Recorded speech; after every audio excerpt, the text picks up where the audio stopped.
5 Emirati Arabic phrases that you need at the workplace. First, متى الاجتماع. متى الاجتماع. متى means when. الاجتماع means meeting. متى الاجتماع. Second, اتكنسل الاجتماع. اتكنسل الاجتماع. Cancel it means it got cancelled.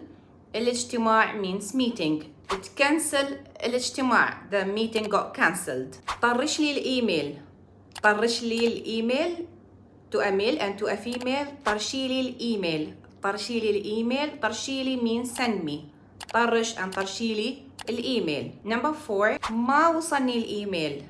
ما وصلني الإيميل. I didn't get the email. ما وصلني الإيميل. أنا في إجازة. أنا في إجازة. It means I am on a leave. أنا في إجازة. So tell me which one do you like or do you think that you will use the most from those 5 phrases.